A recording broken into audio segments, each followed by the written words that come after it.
Welcome to this IEST video. In this video, we're going to be talking about nanotechnology safety, applications of prevention through design principles to nanotechnology facilities. I'm here with the chair of the IEST Nanotechnology Facilities Working Group 205, John Weaver, Strategic Facilities Officer at Birk Nanotechnology Center, Purdue University. So we're going to jump right in and talk about why the new RP Nano 205 is so important to the nanotechnology community and such a unique resource. RP 205 is the first document of its kind that's related to nanotechnology facilities. As you're aware, nanotechnology has the potential to solve many of our societal level challenges. It requires high levels of collaboration. Usually those are among varied disciplines, different areas that normally don't work together. While this provides the engine for new levels of problem solving and is really the way to go, it also provides some serious challenges from a safety standpoint. The biggest problem is there is less depth of knowledge in peripheral fields. You get biologists who are very, very good in dealing with biological specimens. They understand all the safety implications of that, but now they're working with silane and arsine gas, very nasty things. Semiconductor engineers who are very good with working with silane and arsine and all kinds of other fabrication type materials, and they know the safety implications of that, are now working with anthrax and E. coli. And to me, that's kind of a scary proposition when you get people who are working outside of their depth of knowledge. Not that they don't have any knowledge there, but it's more surface knowledge. So this working with these unfamiliar materials or just slightly familiar materials creates a need for the knowledge of safe practices for these people working outside their primary field. 205 provides two different things. It provides a reference to guidance documents that already exist and are used in particular fields. For example, if you're working with silane or arsine, there are a lot of good documents from the semiconductor industry that talk about that. If you're working with different biological species, there are a number of things from NIOSH, documentation on how you deal with these things. This document provides a reference to those various documents. The second thing it does is it provides guidance on things that are specific to nanotechnology, references to some of the documentation that's already there for that, but also some of the unique things that are based on the experience of the people who are working in that field. Several years ago, NIOSH initiated a program called Prevention Through Design, abbreviated PTD, and it spans a whole gamut of different areas, from designing garbage trucks such that you don't have auto accidents with garbage trucks. If you've seen the garbage trucks with lights all over them and flashing things, that's all part of the Prevention Through Design initiative. I represent the National Committee on Prevention Through Design for nanotechnology, and we have done a number of things in that area, and this document that we have is done in cooperation with NIOSH and the Prevention Through Design program to apply those principles in designing out safety situations. That's the whole key to prevention through design, is you design out vulnerabilities to safety. So you don't have to rely on personal behavior. You put engineering controls in place to prevent that. Since we're dealing with people who don't have the high depth of knowledge in some of these areas, prevention through design works really well in making nanotechnology facilities safer. Can you talk about some of the things that are of concern, our fears within this industry? So you were talking about the garbage truck, and one of the fears would be getting in an accident, Yes. hitting a pedestrian. Can you give us some examples within the nanotechnology facilities? Yes, again, if I go back to silane gas, silane is a pyrophoric gas, which means it bursts into flame on contact with air, and it's also detonable. So if something happens where the air is not mixed properly, and it all of a sudden is mixed, it can detonate and cause about a 14-foot lethal pressure wave, and that a very serious situation that could result in an employee death. So handling silane properly is one of the things that you need to know how to do. And the big thing is you need to make sure that the silane, if you have a leak or anything like that, is well mixed with the air so that it burns rather than pockets and detonates. So we provide guidance in 205 that leads you to an FPA 318, other documents, as well as some things on personal experiences in how to deal with silane in a very safe manner. And The semiconductor industry has been using silane for as long as I've been involved, so that would be close to 50 years. They've been using silane gas, and they understand very clearly how to handle that in a safe manner. But if you have a biologist who's doing some device fabrication that requires the use of silane gas, he may not have that knowledge that a semiconductor engineer who's been involved in this for a number of years has. so there's a really major concern that anybody who has a nanotechnology facility, runs a nanotechnology facility, I mean, they're dealing with some pretty major possibilities, potential issues, things like that. Yes. And this document really helps them prevent and be proactive and not have to ever deal with those sort of things. If you look on the biological side of things, one of the things that we do in my facility is to make sensors for anthrax. Okay, that's something that to really test a sensor, you need to have anthrax present in the facility. And the sensor may be made by fabrication type engineers, MEMS and semiconductor style engineers who aren't used to working with anthrax. So you have the same concerns on that side, that you now have these engineers who are building the sensor, but they have to handle anthrax to be able to test the efficacy of the sensor.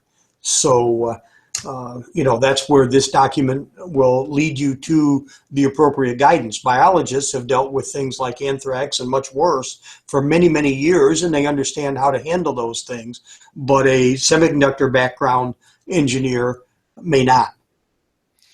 So this provides years of cutting-edge collaboration within the nanotechnology facilities world. Absolutely. Excellent. Anything else you want to say about kind of those fears, the uniqueness, or that, or why it's so important? Yeah, I think the key is that we are guiding people toward very mature documentation and newly emerging documentation as well. But also we are providing experience from people.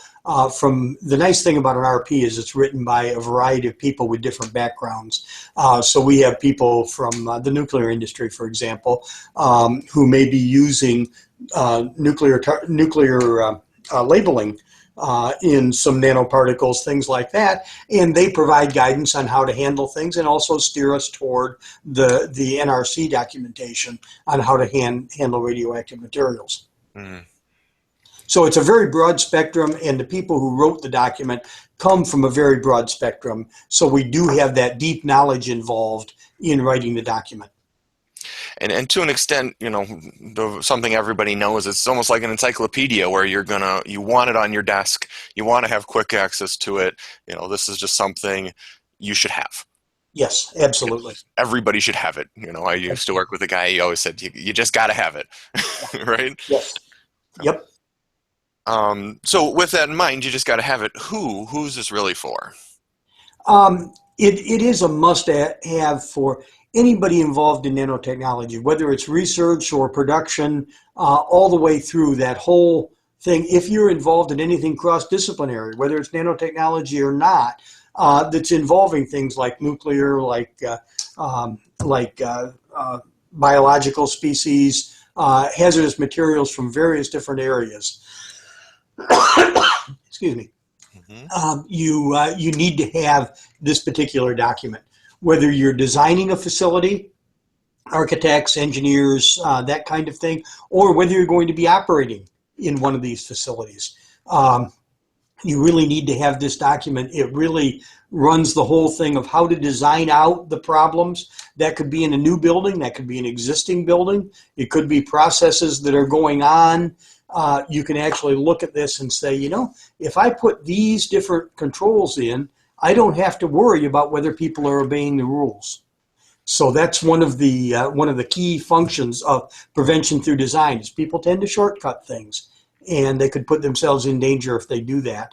If you can design that out, one of the mottos I've used over the years is make it easier to do it the safe way. And that is really the key touchstone, if you will, for prevention through design, is you can design things so it's easier to do it safely. Mm-hmm. A very simple example of that. If you require safety glasses in a laboratory, put safety glasses right next to the door of a laboratory. So when you walk in, they're right there. It's easy to pick them up. Another example that I used in the contamination side, this is not a safety thing, but a contamination thing, is one of the big problems we used to have in clean rooms was that people would go to an emergency exit and open up the door of the emergency exit and talk through to somebody outside the clean room. So the way I solved that was twofold. One is I put a really loud horn locally there where if you opened up that door, you couldn't hear the other person anyway. And then on the other side, I put a speak through in the glass that was at head height. So it was very easy for you to keep the door closed and use that speak through. So it made it easier to do it the right way. Well, an analog to that would be to make it easier to do it the safe way. Design in things so that it's easier to do it safely rather than the quote shortcut. Absolutely. And I assume there's several examples like this throughout the document. Yes, absolutely. Great. That's great. So is it stepping out a little bit? Can you give us a brief overview of standards and recommended practices, how they're used, the overall benefit to the technical professional, to the company, and then a brief high-level overview of this new IEST RP 205? Yes.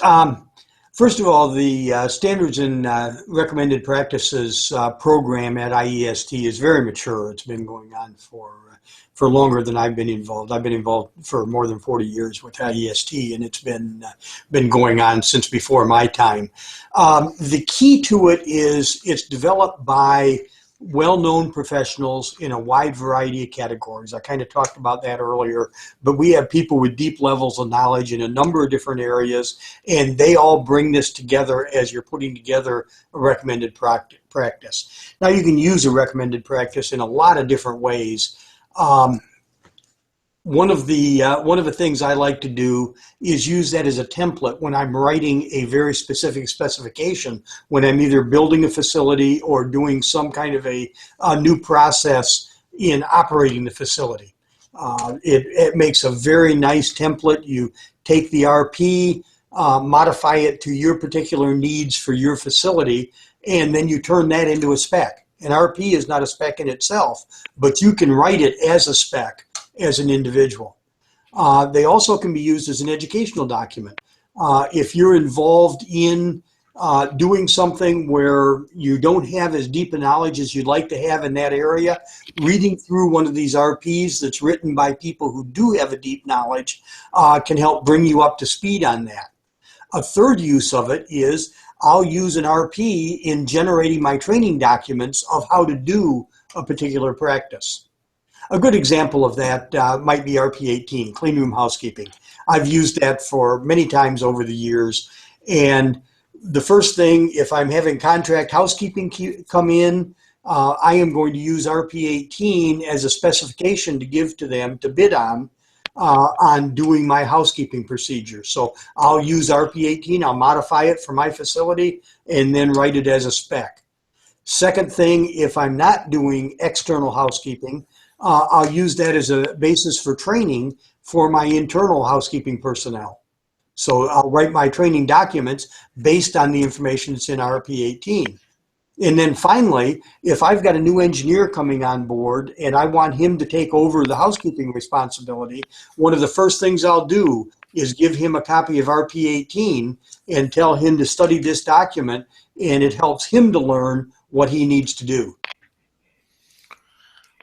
I'm glad you started talking about some of the clean room RPs, because that's what we're going to get into next. I was kind of joking when I wrote this, but people always talk about a superhero as having a good backstory, and I think with IEST, our whole Nano Institute has a really great backstory. So I was hoping you can talk a little bit about that backstory and how the two, one came out of the other, and touching on some of the documents and those sort of things.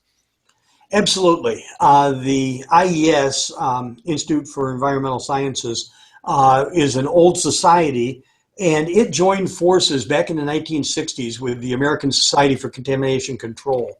And that's what formed the IEST that we know today. Started out as IES and then transitioned into IEST as a name. But that body's been going on for an awful lot of years, and it's still the #1 cleanroom organization in the world. We're responsible for the long-term Federal Standard 209. I was involved in that in a number of different revisions, and worked closely with the people who were actually writing that standard. And that defined cleanroom classes. When you think of the terminology of Class 100, Class 1000, that was all defined in Federal Standard 209. Eventually, that document morphed into ISO 16644. And the ISO document is an international document that took over that whole thing. There's a kind of an interesting backstory here. The European organizations don't like to just adopt American documents. They, there's kind of an ugly American syndrome there that so they always want to put in all this. When it came to Federal Standard 209 and putting the European spin on it and making this into a truly international document, they came to, very uncharacteristically, they came to IEST and said, we want you to be in charge of this document. You have the expertise, you have the best document out there, and therefore Federal Standard 209 truly did morph into the ISO document. It's not. That's the ISO 14644-1 and 2 primarily? Yes, primarily, but then there was guidance information in some of the older versions of Federal Standard 209, the Federal 209C, 209D, that were the basis for some of the -3, -4, -5 documents in there. So, it was really the basis of that set, though there were a lot of other inputs that came in creating these as separate documents. But does Federal Standard 209 still exist? No. Okay. Once the ISO document came into play, then Federal Standard was discontinued. Kind of an interesting sidelight here is that in the industrial community, we made the conversion over to the ISO document very quickly. And usually the academic community is the one that changes their terminology first, and industry slowly catches up. Moving into the academic community, they still talk about Class 10, Class 100, Class 1 all the time, even though that document hasn't existed for years. It is ISO 3, ISO 4, ISO 5 instead. But the academic community has been a little bit slow in picking up on the terminology. But no, the Federal Standard has not existed for many years. So before we switch a little bit, I just want to review IEST joined with the American Society of Contamination Control, in your mind became probably the foremost authority on clean rooms. American Society for Contamination Control was the foremost society on clean rooms, and the Institute of Environmental Sciences at that time was the environmental testing side of things. So when those two organizations merged, they just became a stronger, more powerful organization. But the expertise, guys like Willis Whitfield, who was credited with inventing the clean room, was active in the American Society for Contamination Control. And then that expertise from that organization just moved directly, without any changes, as a separate division of the IEST. Right. And then the IEST became the secretariat to ISO TC 209, which Yes. produces the ISO 14644 standards, um, and really has stayed the leading resource within the cleanroom world Absolutely. until today, with education, uh, standardization, membership, all sorts of other opportunities. Yes. Um, cool. Okay, As so Mhm. please. As nanotechnology facilities then began to emerge in the late 1990s, they were around before that, but very few of them. They really developed traction in the late 1990s. And clean rooms were needed for any of the nanofabrication and characterization facilities.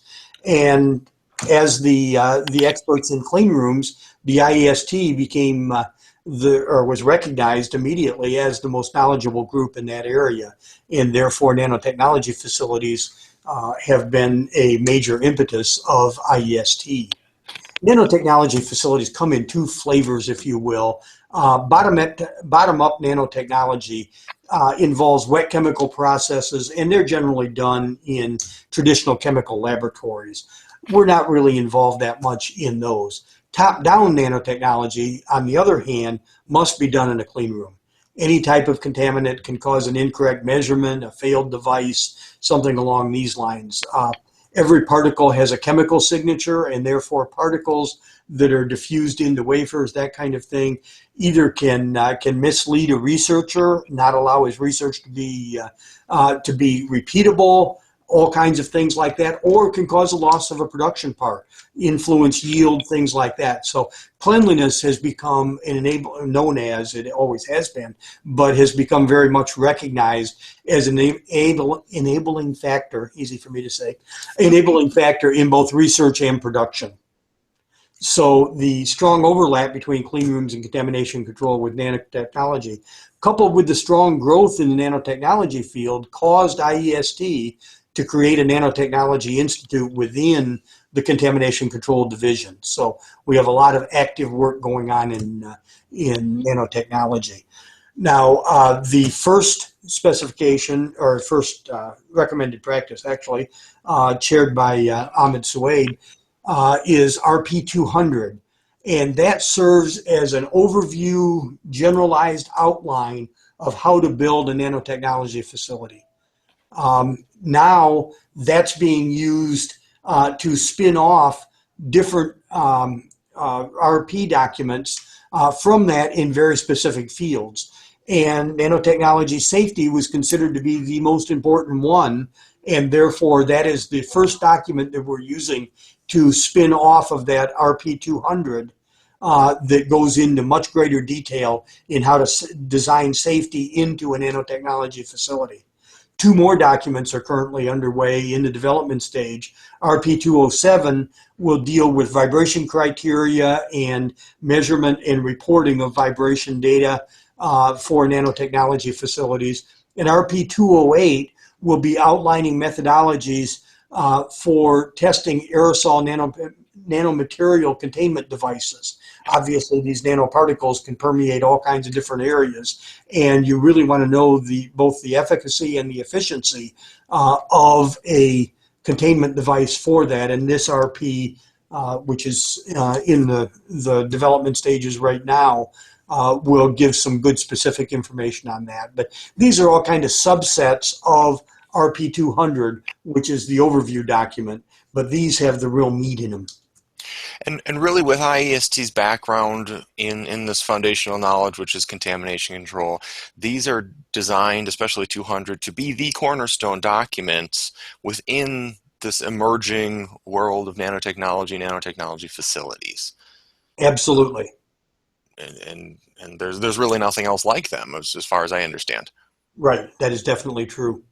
They Which also should serve as the basis, as kind of I mentioned, as one of the applications, but they should also serve as the basis for training on how to handle these things. So in addition to the recommended practice, I would anticipate a number of training courses offered by IEST that will emphasize how to use these documents and the application of these documents in real world facilities.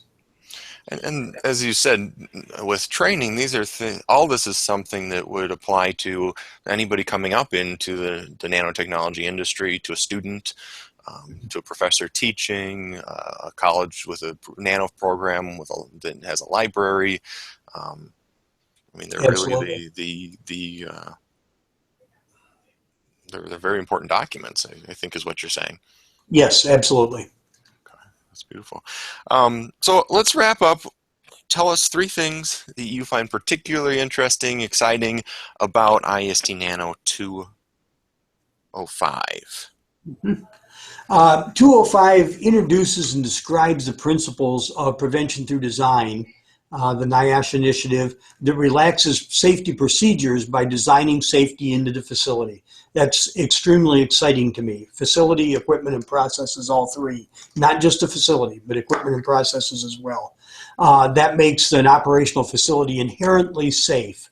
That kind of terminology you may be familiar with, and not dependent on people making personal decisions, because we all know at times, myself included, we make bad decisions. RP 205 also gives guidance regarding existing documents for the safe use of a wide variety of materials from numerous fields that may come together in these nanotechnology facilities. Finally, RP 205 provides specific guidelines based on many years' experience of the working group members regarding safe use of materials used for nanotechnology research and production. Personally, I've been involved in fabrication facility for 44 years. I blew myself up in a chemistry lab as a senior in college, and that led a bent towards safety. Even though I've never been a safety professional, I've been involved in safety programs in every facility that I've worked in and in all the processes I've developed. Other people in the working group have similar experiences, probably not blowing themselves up, but similar experiences in having been involved in safe use of various types of facilities for many, many years. And it's that deep depth of experience, the experiential base, if you will, that makes these documents so powerful. So tell me what happens to the professional, to the clean room, or I'm sorry, not the nanotechnology facility, that doesn't get this information and use it. There you are relying much more on personal decisions. You have a lot of vulnerabilities in your facility, and heaven forbid that something really bad would happen in the facility. The whole purpose of this document is to make it so we don't have any bad things happen in these facilities. When you're using dangerous materials, there's always the potential for a problem. And what we try to do through this document is to provide some guidelines that will help you deal with those hazardous materials safely. Excellent. So you're a leading authority in this field, one of our leaders, probably one of our top leaders within the Nanotechnology Institute within IEST. I think you wanted to wrap up by inviting our viewers to not only get this document, but to join us in creating the rest of the series. So do you want to start just reviewing what the series is and what it means really quickly, and then inviting people to join us? Certainly, we're always looking for more participants in our working groups. People interested in a particular field can begin by attending working group meetings as an observer, and then eventually apply for membership in the group as their expertise is verified or grows with time. We're all learning, so just because we've been around a long time doesn't mean we have the best knowledge. We got some very bright people we're looking for to come in. One of the things I like to say about participating in a working group meeting, especially as an observer, if you're new in the area, when you're writing the document, you can read the document afterward, and that's very valuable. But if you're part of developing that document, you hear the debates, the arguments about why we want to put this in, why we don't want to have that in, that kind of thing. So you learn the whys, not just the whats. And that's very, very valuable. I've heard so many times that people say the best learning experience that they've had in their career is participating in a working group. I mean, countless times. I've heard the same thing, and I've experienced it myself in the working groups I've worked with. In addition to that, it builds your reputation among your peers. They recognize the fact that you're involved in writing the standards in this particular area, and that really helps. And finally, it helps you, or it allows you to influence what these recommended practices are. That can have a huge impact on your company and what your company is doing. You can actually help write the standards that everyone's going to have to abide by. Working group meetings are held primarily at ESTECH and the IEST Fall Conference. Sometimes we'll do web meetings, especially if we're right in the middle of something really heavy and we want to meet more frequently than every 6 months. We often have a lot of communication by email among all of the working group members. We do the old reply to all thing where everybody is hearing all the information that's being discussed and debated by the working group in between the meetings. But the primary thing is we meet at ESTECH, the annual technical meeting of the IEST, and we also meet at the IEST Fall Conferences. John, thank you so much. Do you want to say anything else before we wrap this up? I think I've pretty well covered it. I think you have too. That was a fantastic interview. Again, thank you so much for your support of IEST, for your expertise, and for joining me on this video today. Have a wonderful rest of your day. Thank you.